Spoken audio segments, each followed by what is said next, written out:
in hindsight, this all makes sense. It's something I didn't think about at the time, but after the after the Florida State game back in week 1, that was such an ugly performance and had people so concerned that there was a huge emphasis on getting right and getting confidence up and like helping Ty out. He was a first game starter. He was up and down. The coaching staff, I don't think, was too pleased with how he played against Florida State.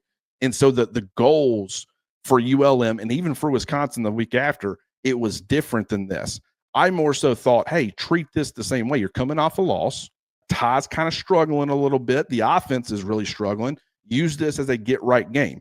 I think their goals were we need to run the football better, so let's run the football a ton. Let's just keep doing it and get some practice reps at it. I think it was, not to reveal a whole lot. Like this isn't a concern about the team as much as probably the Florida State loss was. They lost to a playoff caliber opponent, very good football team, very good defense, should I say, against Oklahoma. And it was kind of in some ways a fluky performance where you lose the turnover battle 3-0. So they're not, while they're concerned about the offense, they're still approaching things probably the same way that they were before that loss, which is we know we got some deficiencies. We know we need to get them fixed. Let's keep our head down. Let's continue to go to work on these things. So it wasn't a confidence building type of approach.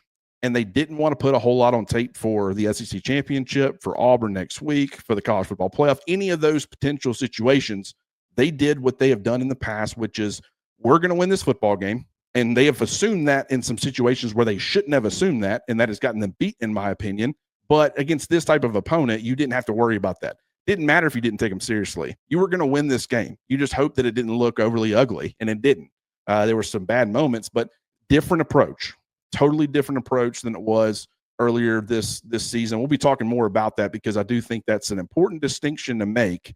I wanted to see it look a little differently, but you can clearly see that the goals were not what we all wanted. They had things in mind, and I think based off of that, they executed it.